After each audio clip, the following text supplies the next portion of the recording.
Stop.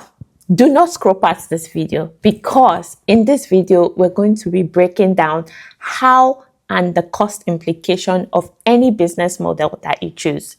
A lot of times we hear about 10 side hustle gigs that you can start from your home, but have you ever sat down to analyze the business models, each business models, and the cost implication, or what it would take, or the time period it would take for you to actually break even from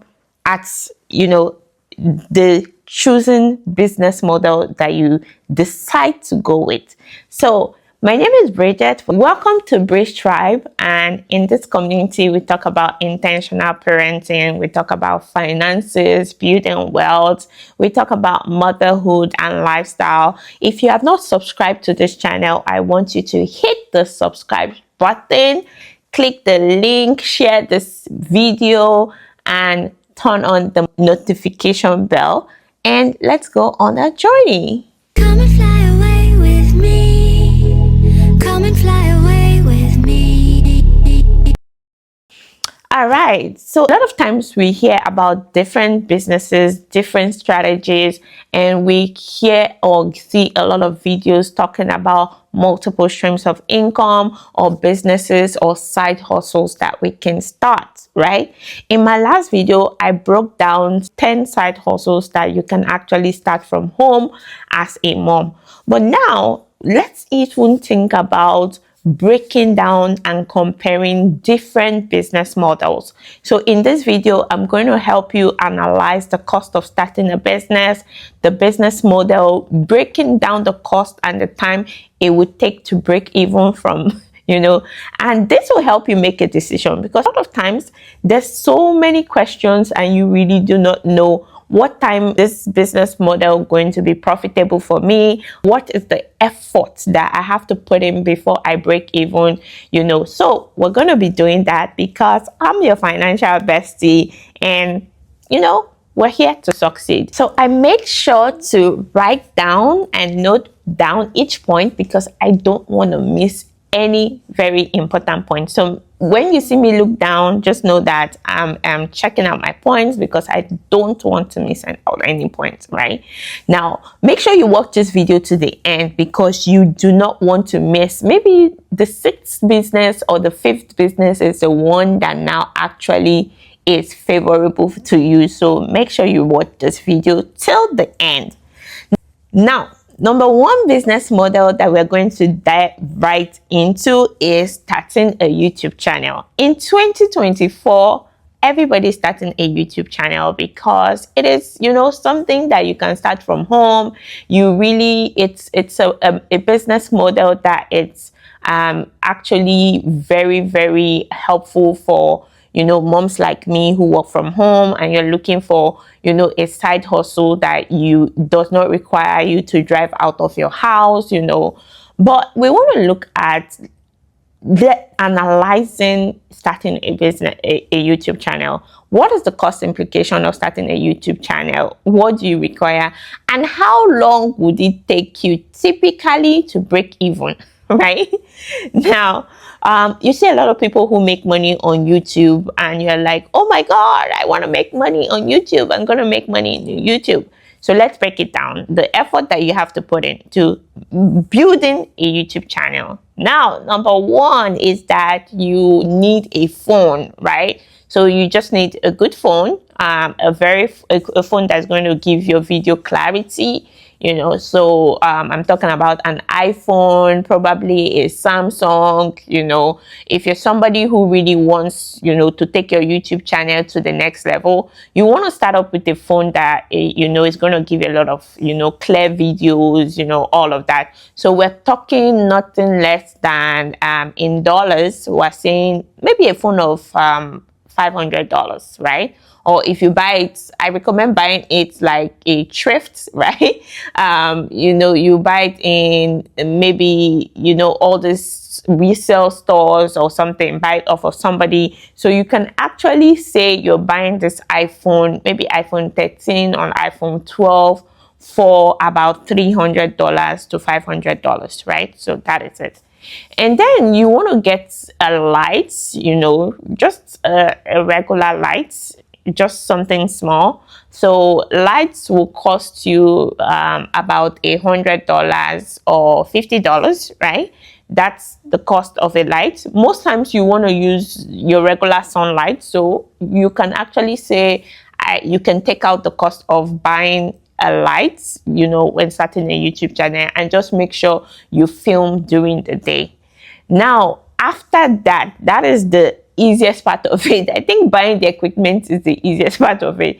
Now, the next part is thinking about content. What do I sit down to talk about? What kind of content am I going to be, giving out, filming? Am I going to do sit down content? Am I going to be like a vlog kind of person? When you're building from the scratch, like let's say that you're starting from the ground level, you're not an influencer or somebody who already has following, meaning that you're starting from the ground zero. Nobody knows you. You have to put yourself out there. You have to make sure that your content is what people want to relate with. So you really want to sit down, and this is when overthinking it really now becomes a thing, because like me, I had cold feet, right? I was like, what kind of content am I going to be dishing out? And there's sometimes that your brain is just, blank. You're like, oh my God, what am I going to talk about? So I think that's one of the hardest parts when starting a YouTube channel.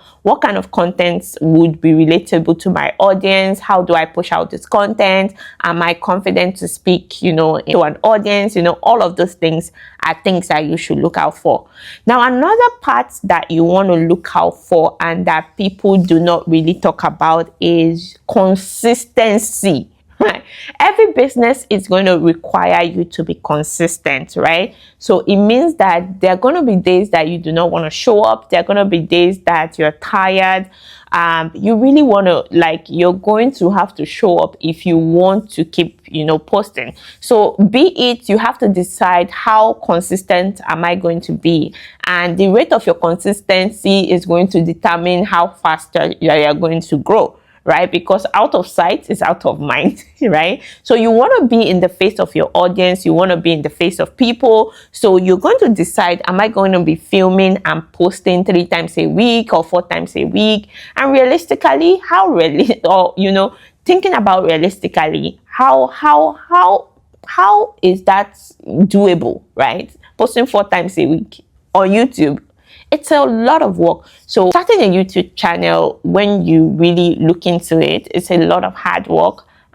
But that doesn't mean that it cannot be done. So remember that the goal of this video is to break down every part of any business model that we are looking at, the hindrances, the roadblocks that we experience, all of that. So this is me being in your mind and, breaking down all of the realistic things that you're going to experience while setting up this business model. So you're going to think about how consistent am I going to be. Right now, I film or I post just once a week, right?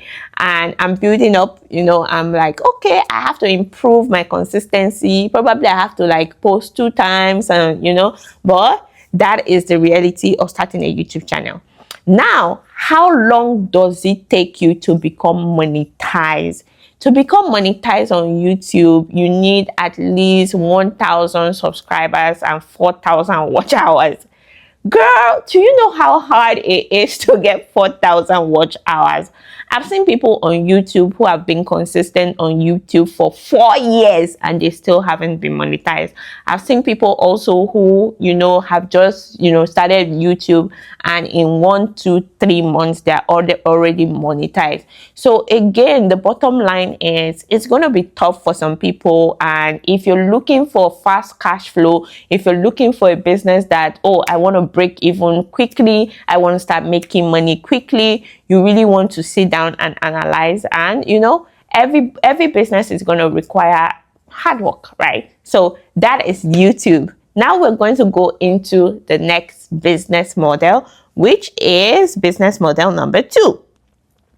Now, business model number 2 is starting a hair business. Now, if you want to start a hair business, what is the cost implication of starting a hair business? I love hair business because you can actually, again, just like YouTube, you can start from your living room, you can start from your house. You really do not need a physical store to start. So that's a good thing, just like YouTube. And it's also something that you can take anywhere you go. So it's not a kind of business that require you to be physically present at one location or situation. So I like those kind of things because it gives me flexibility as to, running my business. Now, here are the things that you're going to look out for. To start a hair business, you're looking at least, minimum, you're looking at maybe $2,000 to $5,000 to start. You have to get your hair. If you're going to get from a local vendor, if you're going to get very good hair, you really want to get very good hair because there are a lot of hair vendors. So one thing that is going to make you stand out is the quality of the product that you sell. So do you need capital? Yes, you're going to need a lot of capital. So putting it mildly, you might need about $2,000 to $10,000 within that range. So if you're going to China or you're importing from China, at least you need $10,000 because you don't want to just import one single hair from China so that you can break even. Now, after that, the next thing that you really want to look at is sourcing a good hair vendor, right? Now, you're going to, a lot of people, you may get scammed, when trying to, start that hair business because you're going to make mistakes. You have to give room for mistakes. You're going to make mistakes. You're going to probably order the wrong hair. They're going to send you hair samples from China. It might not be the correct. You have to be able to absorb, all of those when you make mistakes and say, oh, and those mistakes are going to cost you money, right? So mistakes that you make in the hair business are going to cost you money. Now, the next thing that you're going to look into is you starting an Instagram page or a social media page to market your hair. Now, we all know that there are a lot of hair vendors right there. So you want to create a unique style or niche on how to showcase your product. So it's going to be tough, but again, it's doable, right? So you have to build your brand. You have to show up. Again, consistency in showing up for your brand and showcasing your hair, right? So when you look at it, how long will it take you to break even in the hair business? Now, remember that profitability is different from, how much you have invested in the business. So looking at it, it might take you 6 months to about 1 year to break even in a hair business. This is breaking even means that your capital, I'm not talking about you calculating all your costs, your everything of running the business and then, having profit. So moving it, let's say if you invested 10,000, you're now making after everything, you're calculating 15,000, 10,000 as your starting capital, everything running the business, cost of running the business, everything. And then you now have an extra, right? So let's give it 6 to 1 year to break even from a hair business.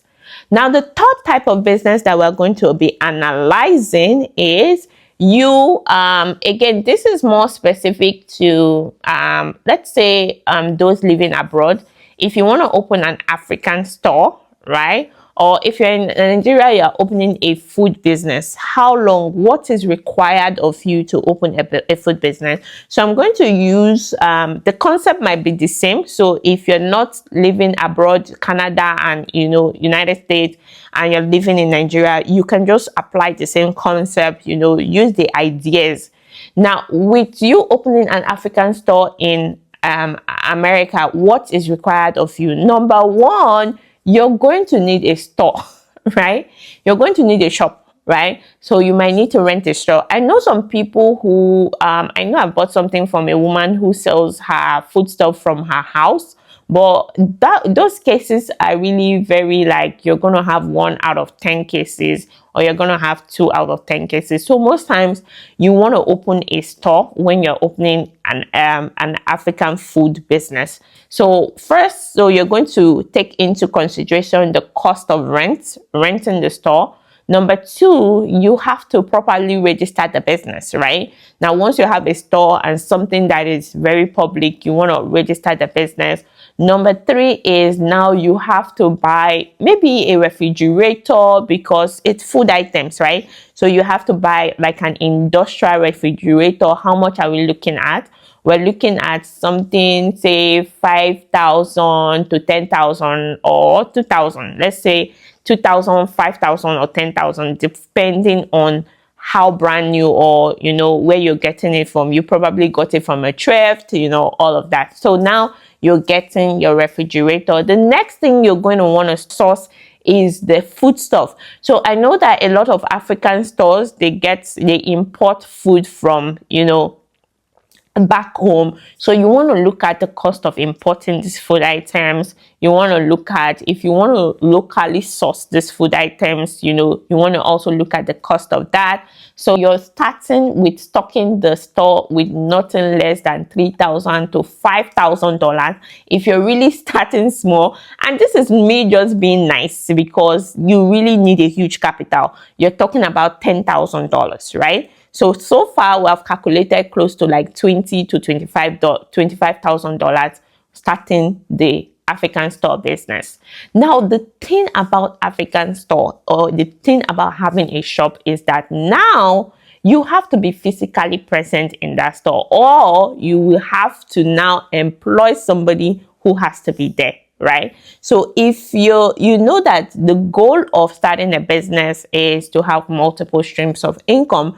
So if you're now taking yourself away from that main job that you have, how are you creating time to be present in this store, right, to serve your customers? So it's either you're going to have to employ somebody, or you're going to have to quit your job, right? So imagine a nurse who comes back from work, you're already tired, and then you go to your store. So it's going to be challenging. So look at those challenges and think about it.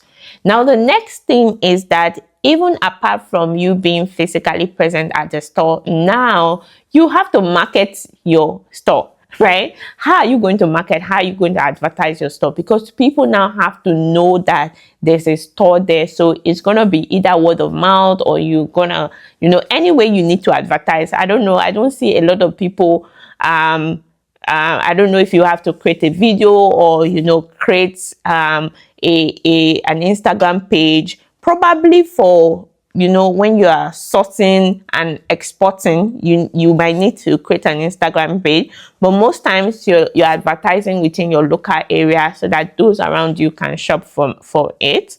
Now, another thing that you have to take into consideration, especially with food business here abroad, is the losses that you're going to incur. Now, losses from you just starting the business, and the fact that because people don't know you, some things might just be in the store and they would spoil, e.g. yam, right? If you're stocking yam, if you're stocking vegetables, these things have a shelf life. They have a time limit that you can have them. So what if people are not buying? They're not coming to buy your yam, they're not coming to buy your vegetables, you're not coming to buy your pepper, your tomatoes. What's going to happen? These things are going to get rotten, right? And then you're making losses. So again, remember that this video is to analyze every business model. It's not to discourage you from a business model, to help you analyze it, so that when you're choosing which of them am I most comfortable with going with, you kind of have an idea of how to cost it. Now, the next thing you would be looking at is how much time would it take me to break even in this kind of business. With food business, I think it will take a longer time. It will probably take you 8 to 1 year to break even in a food business, or even longer, right? So that is it for a food business. So what are you thinking? Is this something you think that you'll be able to push through? That is something that you should take into consideration. Now, the next The next type of business that we'll be talking about is your trucking business, or if let's say you want to do an Uber or you want to truck.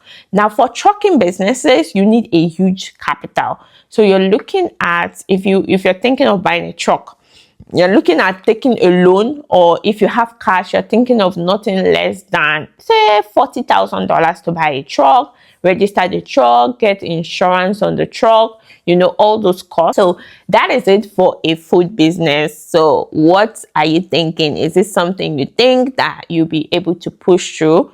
That is something that you should take into consideration. Now, the next type of business that we'll be talking about is your trucking business, or if let's say you want to do an Uber or you want to truck. Now for trucking businesses, you need a huge capital. So you're looking at, if you're thinking of buying a truck, you're looking at taking a loan, or if you have cash, you're thinking of nothing less than say $40,000 to buy a truck, register the truck, get insurance on the truck, all those costs. So you're looking at nothing less than say $50,000 to start a trucking business, right? And then are you going to hire a driver for the truck? Because we're talking about multiple streams of income. Remember, with multiple streams of income, you're running multiple things. So are you going to physically be the driver for that truck, or do you want to commit someone, employ somebody to drive the truck for you? Now, if you're driving the truck by yourself, it means that your other jobs are going to suffer, because the wear and tear on yourself with, okay, let's say you have a 9-to-5 job, you close from your 9-to-5 job and you want to go drive the truck. That is going to be a lot on you. So you want to take that into consideration. You also want to think about losses that may come up. Let's say that you are in a car accident. One thing I advise is make sure you have full comprehensive coverage on that truck, so that in case there's an accident, in case there's anything, the insurance company can replace your truck for you, right?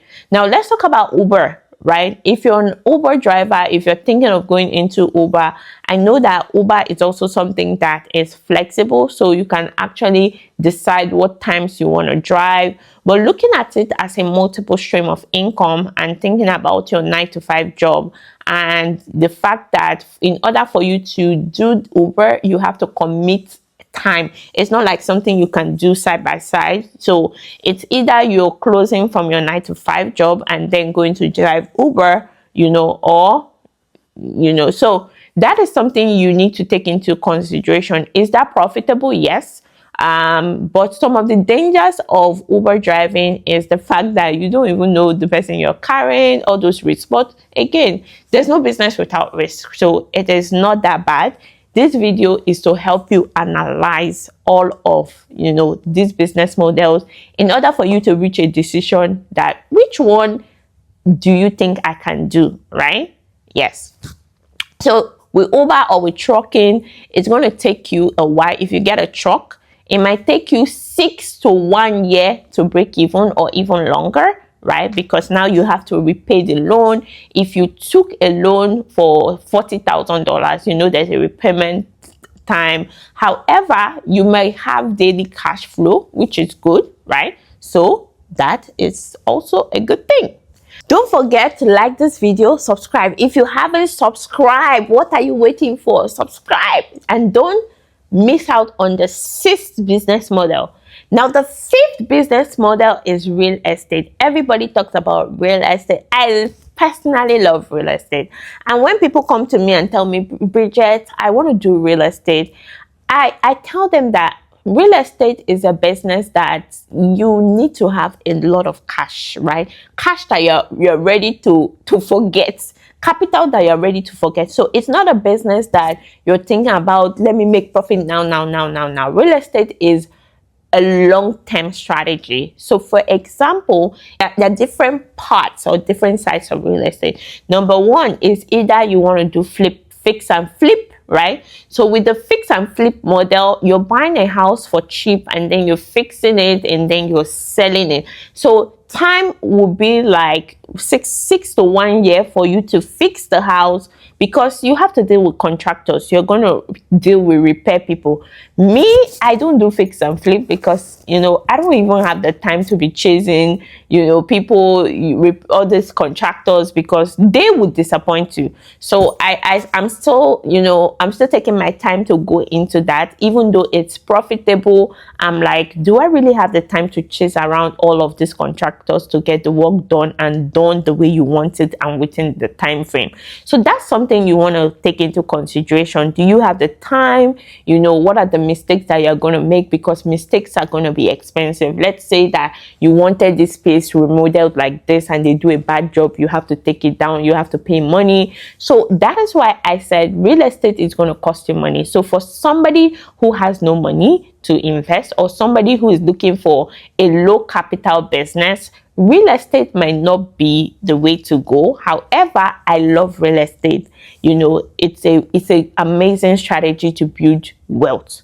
Okay, I talked about the fix and flip, where you buy a house, a low cost house, and then you repair the house and you fix the house and then you sell it. So you're looking at nothing less than maybe 50,000 for everything, and then the period where you fix the house and then get a buyer for the house, you're looking at nothing less than 6 to 1 year.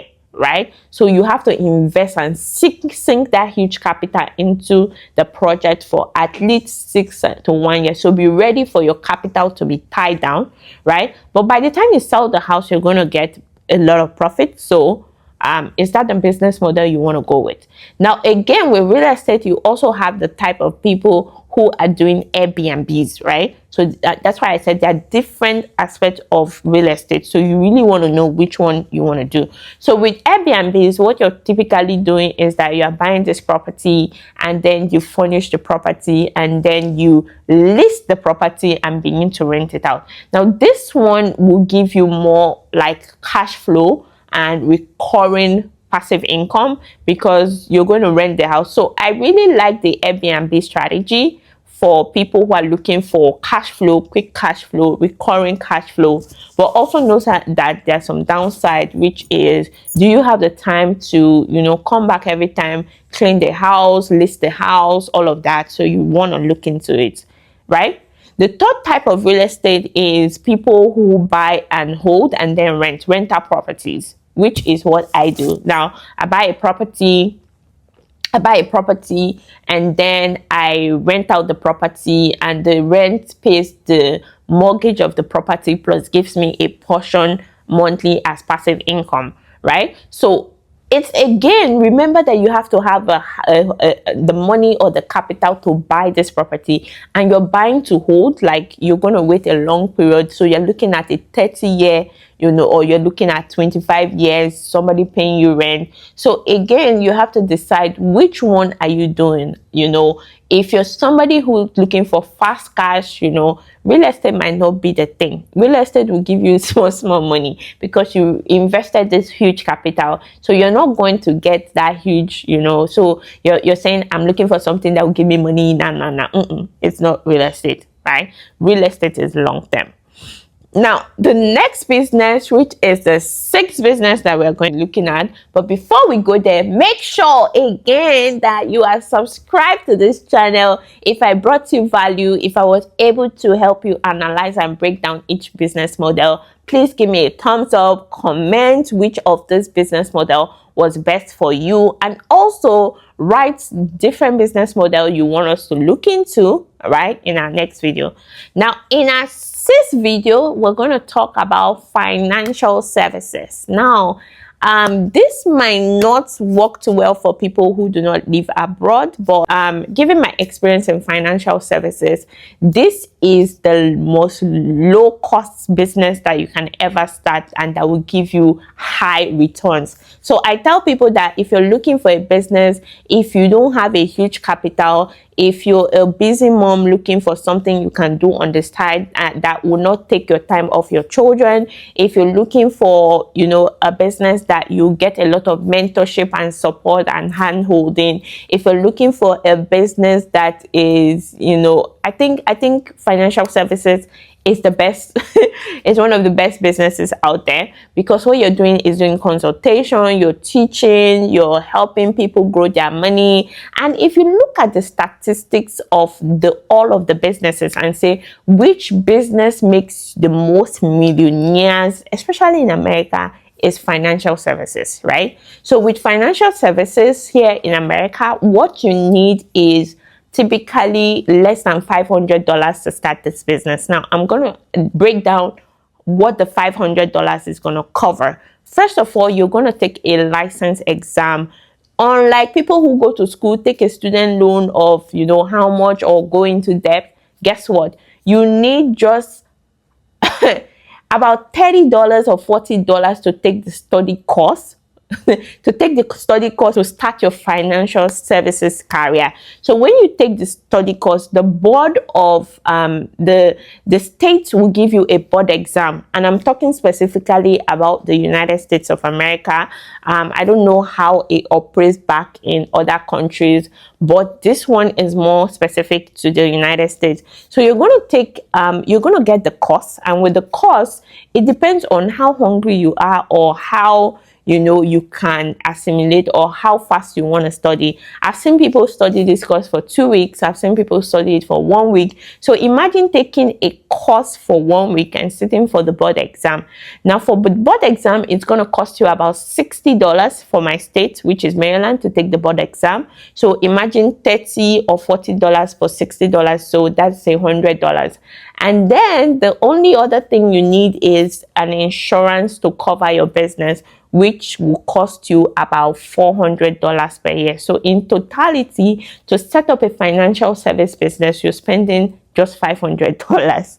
Isn't that unimaginable? Like, I see people who go to school and they're spending close to $50,000 to go to school, or they're taking a cyber security course, or you're taking a tech course and you're paying maybe $2,000, $3,000, $5,000 to take this tech course, right? And then you have to jump into the job market.